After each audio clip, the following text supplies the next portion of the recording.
The book of Daniel, chapter 3, tells us a story about three men God loved with very strange names: Shadrach, Meshach, and Abednego. These men lived in exile in Babylon and worked for a ruler named Nebuchadnezzar. Not a ruler like an actual king. He was not very nice.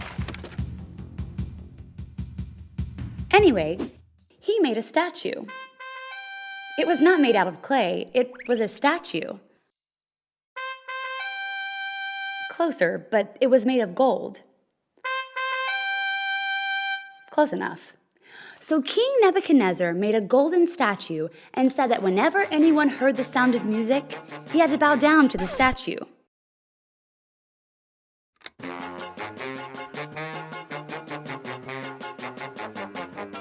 Yes, well, I suppose it could have happened that way. Nebuchadnezzar thought everything was going along great until he was told about three men who would not bow down to his statue. King Nebuchadnezzar was not happy. The king was not happy? The king was really mad. Thank you. Much better. King Nebuchadnezzar called Shadrach, Meshach, and Abednego to his palace. When they got there, King Nebuchadnezzar gave them one more chance to bow down to the statue, or he would put them in his big oven. The three men tell King Nebuchadnezzar the truth. "We will never serve your God or bow down to your statue.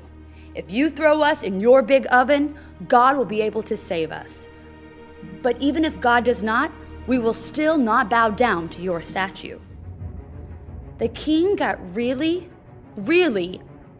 mad and ordered the furnace to be heated up really hot. The big oven was so hot. It was hotter than that. Let me help you with this. It was 7 times hotter than its normal heat. I mean, it's hotter than Florida in July wearing your winter coat. King Nebuchadnezzar thought that was the end of the three men. But as he looked in the oven, he saw not 3, but 4 men.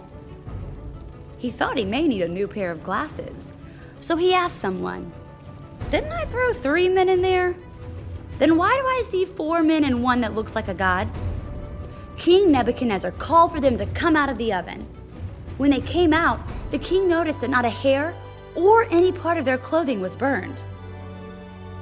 They didn't even smell like smoke.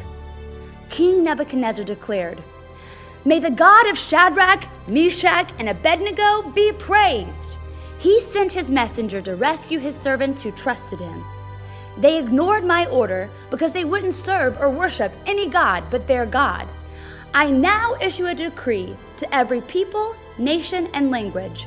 Whoever speaks disrespectfully about Shadrach, Meshach, and Abednego's God will be in big trouble, because there is no other God who can rescue like this."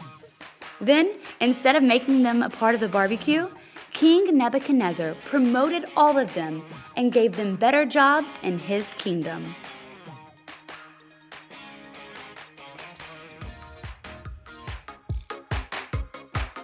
And this is just one great story from the King's Book.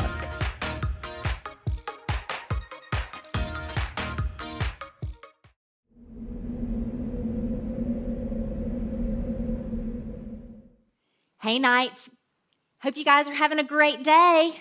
I am so excited because we have friends coming over tonight, and we are going to play some games. We love to play games in our house. And I was in Target today, and I was going down the game and puzzle aisle, and I found the game Uno. But it's been a while since I've played, so I'm going to have to get out the instructions to make sure I remember how to play the cards. You probably know, y'all probably play this pretty frequently, right? Maybe with your brothers or sisters or while you're waiting at a restaurant. All right, let's see. The instructions say, all right, so you pass out the cards and then you play a red card unless there's a red card already played, and then you can play a blue card, and you can play a blue card, but only if the blue card has a 9. And then the next card is yellow and also has a 9, unless it's a wild card, and then you pass it 2 to the left, and then maybe you skip somebody. this is complicated. Do y'all know how to play this? So many rules. So then you play another card unless it's green, and then if it's green, you can play a yellow card, but only if it has the same number as the green card. Okay, I give up. No more Uno. We're just not going to play. Too many rules. Too many rules. Goodness gracious. So many rules. You know, it's not just with games. It seems like we have rules for everything. You know, there's a list of rules that we all have right here behind me. Let's see. At school, they tell us to walk in a line. On the roads, they tell us not to drive too fast. At home, they tell us to go to bed. They tell us to feed the dog. Even when we go to the dentist, they tell us to floss our teeth. They tell us to wear a helmet. They tell us to wait our turn on the playground. And everybody's always telling us to be on time, right? And, you know, there's even rules in the Bible. We have the 10 Commandments, right, that give us all kinds of ways to live and rules that we need to abide by. And then later on in the Bible, Jesus gives us rules even. And he says to be kind. He says to be generous. Don't steal. Jesus tells us to take care of others. He tells us to be humble. He tells us to only have one God and to honor our father and mother and to tithe and give money to the church. You know, we have rules every day. When we're out of the house and when we're in the house, we have rules even from God. And you know, most of the time, all of these rules work together. There's not a time that you have to obey one and not obey another. Unless you're like Shadrach, Meshach, and Abednego. What happened to them? Do you remember? Well, in their kingdom, their king took the rules and he cut them in half. He said, God can have his rules, and I'm going to have my own rules. Now, where were Shadrach, Meshach, and Abednego? They were right in the middle. The king gave rules for the people of his kingdom to abide by, but yet there were also God's rules that Shadrach, Meshach, and Abednego felt like they needed to abide by. Over here, the king said, you have to bow down to my idol when I play the music, right? But Shadrach, Meshach, and Abednego knew I need to be in God's path. I need to do what God tells me. And God tells me there's only one God. You don't bow down to anybody but me. But yet, if we don't do what the king says and obey his rules, we're going to have to go into the fiery furnace. That's terrifying. But God always says if we follow God's rules, that he'll protect us. So standing there on the line, straight down the middle, Shadrach, Meshach, and Abednego had to make a decision. Are we going to follow God's rules? Or are we going to follow the king's rules? And what did they do? You're right. You're a good listener. They obeyed God's rules. They said, we will not bow down to anybody but our God, King. We only service one God because that's what he tells us to do. Now, let me ask you. We gave a lot of demonstrations and talked a lot about all these different rules we have, but have you ever had a time that you were standing in the middle, just like Shadrach, Meshach, and Abednego, and you didn't know if you should abide by the rules that were given to you by somebody here on this earth or rules that God gives you? Maybe you were on the playground and a friend said, if you hang out with that person over there, you can't sit with us at lunch. Is that a rule? Maybe. According to that person, it was. So would you follow their rule, or would you follow the rules of God that say to be kind and be a good friend? Good question.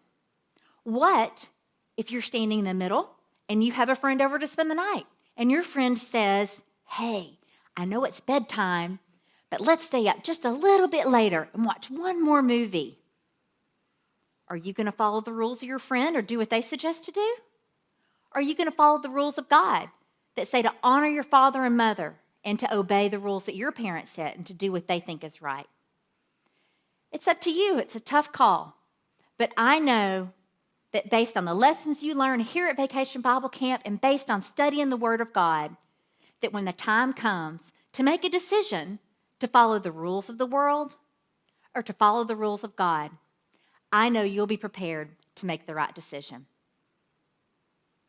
Well, guys, I'm so glad you were here to learn about our Bible verse, about our Bible story today, and to learn a little bit about how what you saw is something you can apply in your life. Are you ready for some craft fun? Let's get started. Okay, the next thing you need to do to complete your quest is to get out your supply bag. Do you have it? Go find it. And to find the color your own night mask. You can use the craft instruction sheet you'll find in your bag for instructions on how to complete your craft. When you finish it, it's going to look something like this.